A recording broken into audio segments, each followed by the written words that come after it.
김태훈의 현명한 주식 투자 방송 시작하겠습니다. 오늘은 여름 휴가를 앞둔 항공주에 대해서 좀 말씀을 드리겠습니다. 지난번 2023년 1분기 실적이 이제 사업보고서를 통해서 분기보고서를 통해서 공개되면서 대한항공이나 아시아나항공 같은 이 항공사들의 실적이 작년과 비해서 확실히 좋아진 게 숫자로 확인이 되고 있습니다.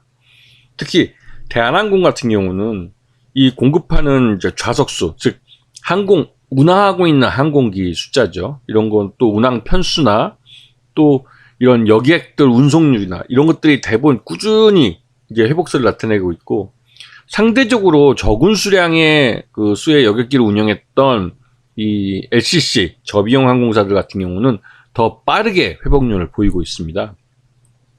티웨이 항공사 같은 경우는 이 공급 면에서는 회복률이 88%에 올라가 있고, 또 여객 운송률은 회복률이 거의 93%이기 때문에 코로나 이전으로 완전히 돌아간 모습이죠. 이렇게 된 이유가 다른 무엇보다도 이제 전 세계적으로 이제 코로나 엔데믹이 되면서 해외여행에 있어서 별다른 문제점이, 즉 이제 코로나 때처럼 그런 규제나 또 격리나 이러한 것들이 없어졌기 때문에 일종의 이 보복 소비 형태의 이 해외여행이 늘고 있기 때문입니다. 물론 그 전에 국내 제주 여행이 많이 몰리긴 했었지만, 역시나 돈이 되는 건 장거리, 중장거리 여행인 해외여행이 돈이 되죠. 특히나 이 저비용 항공사들 같은 경우는 일본 쪽 항공이 굉장히 좀 돈이 되는 알짜배기 항공 노선들입니다. 그런 일본이 확실히 살아나고 있는 것이 또 이런 항공사들에게는 수익성 개선에 큰 도움이 되고 있죠. 지난달인가요? 지난달에는 일본을 한 달간 방문한 그 외국인들 숫자 중에 한국인이 전체의 거의 50%를 차지했다는 그런 말도 나왔습니다. 그만큼 이 해외여행에 대한 보복 소비가 좀 강해진 그런 상황이죠. 자, 2022년과 2023년을 비교했을 때, 1분기를 비교했을 때 확실히 그 1년 사이에 이 실적이 빠르게 개선되고 있는 걸 확인할 수 있습니다. 특히나 대한항공과 아시아나항공 같이 중장거리 노선을 띄는 국적기들은 훨씬 더 빠르게 이 실적을 회복하고 있고, 이 단거리 노선 위주의 저비용 항공사들은 조금 더딘 모습을 보이죠. 이게 그동안 쉬었던 이 노선들을 다시 복행하기 위해서는 이 항공 파일럿뿐만 아니라 스튜어디스나 이런 인력들 구조도 갖춰야 되고, 또 그동안 비행을 안 한 것에 대해서 이 파일럿들이 준비를 해야 되기 때문에 상대적으로 저비용 항공사들이 그런 인력 구입 면에서 좀 떨어지게 됐죠. 그래서 아직까지는 1분기 실적에서는 기대에 못 미쳤지만 2분기부터는 또 달라질 겁니다. 여기서 또 한 가지, 그동안 항공료가 비싸다라는 말들이 나왔죠. 그 가장 대표적인 이유는 바로 유류 할증료였습니다.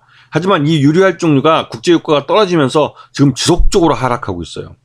그래서 유류 할증료가 싸지는 것만큼 그만큼 항공료도 싸지면서, 또 한편으로 아까 말씀드렸던 이 신규 비행기들에 대한 이 추가적인 이 항공 노선에 대한 배치, 이걸 때문에 좌석수가 늘리고 해서 공급이 늘어나면서 자연스럽게 항공료가 점점 내려가고 있습니다. 이 내려가는 것만큼 또 수요는 더 함께 증가하고 있죠. 이런 부분을 잘 보셔야 되고, 유류 할증료는 예전에도, 코로나 이전에도 항공사들의 실적과 굉장히 밀접하게 움직였어요. 이 유류 할증료가 올라가면 해외여행을 계획했던 사람들도 일단은 해외여행을 좀 뒤로 미루는 경향이 있고요. 유류 할증료가 좀 내려가면 그만큼 해외여행 숫자가 더 늘어나는 그런 효과를 나타내기도 합니다. 자, 대표적으로 대한항공이 작년 연말에 좀 주가가 굉장히 좀 올랐다가 그 이후로 올 1분기 때는 주가가 좀 흘러내린 측면이 있어요. 그런데 대한항공 같은 경우는 특별하게 아시아나항공과의 통합이 미국 법무부의 반대로 좀 어려움을 겪고 있습니다. 그런데 여기에 대해서 이제 대한항공 회장이 직접 나서서 반드시 이제 아시아나항공과 합병을 완성해 내겠다라고 말을 했는데요. 그러한 측면에서 이 불확실성이 존재하고 있는 상태고, 그러한 불확실성이 주가를 끌어내리는 한 이유가 됐습니다. 하지만 최근 들어서 이 대한항공의 주가가 다시 반등하고 있는 모습을 볼 수 있는데요. 이거는 실적과 함께 이 대한항공 그 조 회장이 직접 나서서 아시아나항공에 대한 의지를 다시 한번 피력했기 때문에 이렇습니다. 그런데 이 미국이 반대를 하면 이 합병이 실제적으로 이제 물 건너 가게 되기 때문에 이런 부분이 굉장히 어려운 상황이긴 하죠. 이럴 때 정부가 나서서 미국과 막후에 협상을 해줘야 되는데 윤석열 정부는 그러한 협상력이 좀 떨어지는, 미국에 대해서는 무조건 미국을 따라하는 그런 좀 우리 국익에 좀 배치되는 그런 무능력한 정부이기 때문에 대한항공이 굉장히 좀 어려움에 처해 있다는 것은 만큼은 사실이지만, 최악의 경우 대한항공이 아시아나항공을 합병하지 않는다 할지라도 이 아시아나항공에 투자한 돈은 어떻게든 회수할 수 있을 것이고, 왜냐하면 그건 산업은행이 투자해 준 돈이기 때문에 산업은행이 손해를 뒤집어 쓰게 됩니다. 그렇기 때문에 대한항공 같은 경우는 아시아나항공과의 합병이 실패한다 할지라도, 그래서 최악의 경우 아시아나항공이 파산한다 할지라도 대한항공의 손실은 아시아나항공에 투자해 준 돈으로 제한이 될 가능성이 커요. 물론 그렇게 최악의 경우까지 파산하기 전에 아시아나항공을 다른 그 기업 재벌에게 넘길 가능성이 크죠.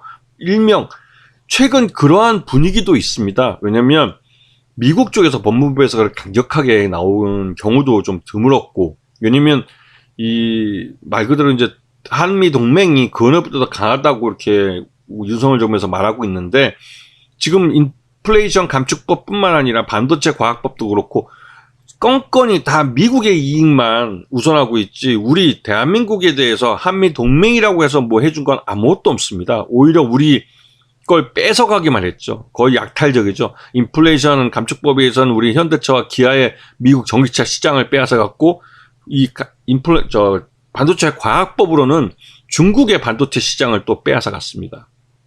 그리고 이거 빼앗은 것들은 일본이 대부분 다 차지하고 있죠. 일본 기업이나 또 미국 기업들이 이 우리한테 뺏어간 시장을 차지하고 있습니다.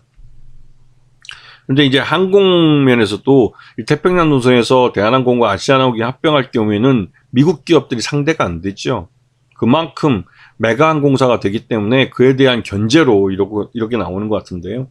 대한항공만큼은 최소한 이 1분기 실적만 놓고 봐도 그렇고, 특히 이제 이 아시아나항공과의 합병이 깨진다 해서 최악의 경우 깨진다 할지라도 이 대한항공의 손실은 아시아나항공에 대한 투자 그 5천억 정도 되는데요. 그 투자로 제한될 가능성이 크기 때문에 그런 면에서 대한항공은 지금 확실히 저평가 구간에 있고, 그에 따라서 주가가 다시 반등세를 나타내고 있으면서 이 여름 휴가 이후에 늘어난 항공 수요를 대한항공이 충분히 받아내면서 실적이 더 좋아질 거라는 기대감이 있기 때문에 그렇습니다.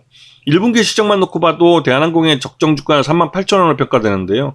이게 아시아나항공과의 합병이 불확실해지면서 주가 할인 요인 때문에 지금 현재 주가까지 흘러내린 측면이 있습니다. 그래서 이러한 부분이 이제 아무리 악재가 있더라도 투자자들이 그 악재에 적응이 될 경우에는 다시 주가에 그게 더 이상 악재가 되지 않는다는 그런 증시 격언처럼, 이런 대한항공은 그런 타이밍에 접어들기 시작했고, 전반적으로 여름 휴가 시즌을 해외로 가는 그 국내 그 해외 여행 수요가 늘기 때문에 그에 따라서 대한항공뿐만 아니라 저비용 항공사들도 전반적으로 실적 회복 가능성이 그 어느 때보다 높은 때입니다.